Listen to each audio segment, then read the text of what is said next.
Mirasee. Hey, I'm Kevin Rogers, and you're listening to Making It. I run a business called Copy Chief, and we help creative writers make a lot of money writing sales copy.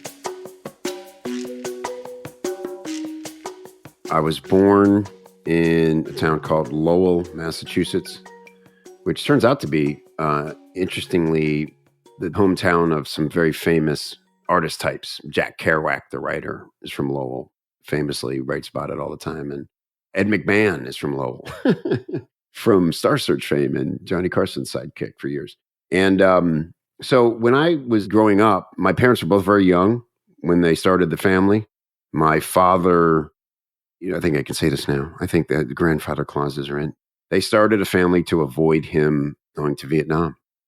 He was, 1A, he was going, there was nothing he was going to do about that except have a family. And so very boldly at 16, they decided to get pregnant, which is, insane because I now have kids older than that. And so it's alarming to think, but they did it and they made it work for a good long while. So then the second phase of my childhood was when we just sort of abruptly up and moved to Florida when I was 9. And, the immediate thought of that was, oh my God, lucky. I remember all my friends calling me a lucky duck. You lucky duck, you're moving to Florida, it's paradise there. But it wasn't for me. We came and it just felt, the excitement of it, being in a beach, being in a body of water that was warm. The novelty of that wore off quickly, and we just lived in this apartment complex, and I was a stranger. I didn't know anybody, and I was kind of bullied and found it difficult to make friends, and I just felt really disconnected from Florida and did not enjoy myself. In hindsight, that was a big part of my maturity, having to be responsible for things and having to adjust too, right, to circumstances, having passions, really looking up to my dad and just loving that environment. I still, to this day, when I walk into a auto garage, that smell brings me right back to my childhood. That very specific smell of grease and stuff and metal and, I love that smell. I was really interested at this time in doing anything on air. I wanted to maybe be a DJ, or I always thought, if you could be like a voiceover artist or somehow use your voice to make a living, that's got to be the greatest gig imaginable. Imagine like you get to be famous and never get recognized. It was like a dream come true. And so the friend had a radio show and he hired me to do the voiceover on his on hold system at his business. These little things and now I had to go into his office to deliver the CD, and he overpaid me a bunch of money to do that. And I was like, all right, you got my attention. and he made a proposition to me, if I couldn't refuse. He said, all right, well, I'm going to pay you $300 a week to come in here and just sit next to me in my office and observe. Just see what we do, just learn it, understand it. And he said, I know you like to write, you can rewrite the website, but I just want you, just give me a month and see if it's interesting to you. All right. So I did it and I sat, and I'm telling you, man, for those 30 days, it was so uncomfortable. Like, it's just like chaotic and everybody was weird and scary. But I did become pretty fascinated with the business. And so I really was studying. And this was like sitting next to Tony Soprano all day, basically. Like, how does he operate? And he would tell me, listen to what I'm going to do to this guy when he comes in. He wants this, and listen how I flip it. He would use like build, burn, build tactics and explain those things to me. And it was really fascinating. He was a really smart guy.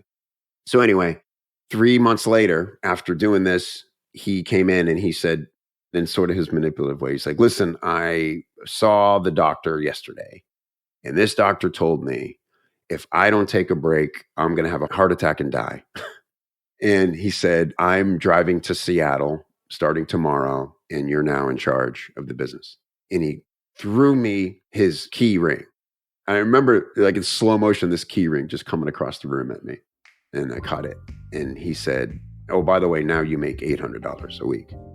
And I was like, oh, this is what I'm doing. And, I figured it out, and it was scary and exciting, but man, I'm telling you, like, I really learned how to manage people I think there's a phase when you start a business and really embrace being a business owner where I call it the I could still turn back phase. Because, for the first 3 or 4 years of Copy Chief, it was so overwhelming to run it.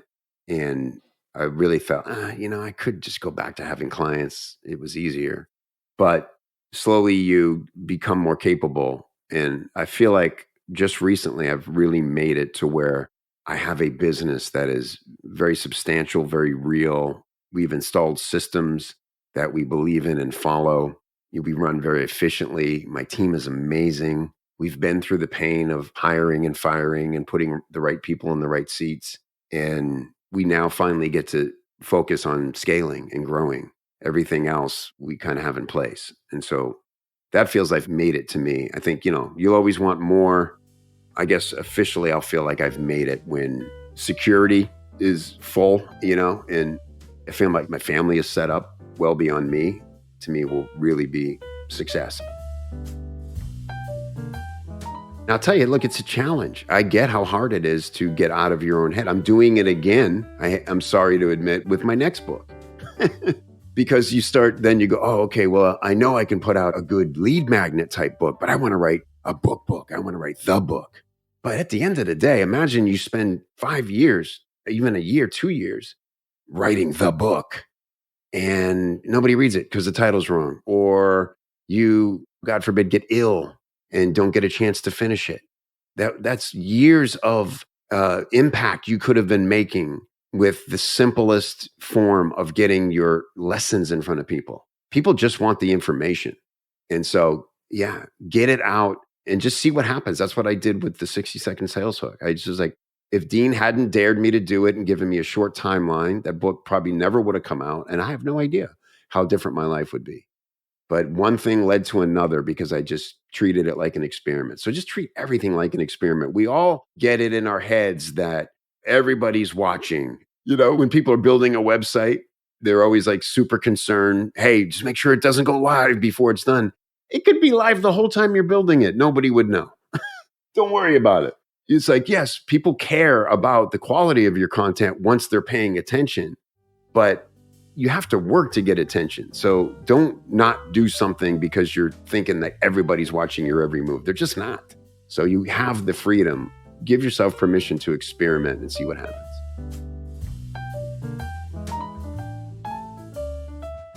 It's hard for us because we care a lot. We care about delivering quality. We care about writing good stuff to good people to help them for good products. And that same thing that makes us good and reliable and people who follow the pro code also can sabotage our careers because it also makes us a little needy sometimes for positive reinforcement. And it causes us sometimes to bend over backwards when we should hold firm on what was in the agreement. And frankly, people who are instinctively entrepreneurial don't have those same set of issues very often. They just have an instinct for getting the best deal. And they have an instinct for if you don't ask, you don't get. And so doesn't feel pushy for them to ask for more, right? And so we're very much at odds sometimes psychologically with our clients. But again, when you get to the higher levels, both parties are aware of that and they can maneuver around those things and basically let everything be bred of mutual respect. And again, if you don't push yourself and you don't, unfortunately, it is about the money, like in the beginning. You can do the greatest work and be proud of your work. But even if, getting middle range money is enough for you, you're still robbing yourself of having a better experience with your clients. And you're also robbing those clients of getting great work because there's other people who are happy to charge more than they're worth, right? And again, if your own well-being is not enough for you to charge, think about the clients and their audiences and the people who need their products you could be helping if you were respecting yourself and your time and your skill more. This is Kevin Rogers, and you've been listening to Making It. You can find me at copychief.com. Awesome. Making It is part of the Mirasee FM network, which also includes Course Lab and Just Between Coaches. This episode of Making It was assembled by Jeff Govertson. Cynthia Lamb produced the episode. Danny Burmant is our associate producer, and Danny Inney is our executive producer. So you don't miss the great episodes that are coming up on Making It, go ahead and subscribe on Apple Podcasts, Spotify, or wherever you're listening right now. And if you liked the show, please leave us a starred review. It's the best way to help us get these ideas to more people. Thank you, and we'll see you next time.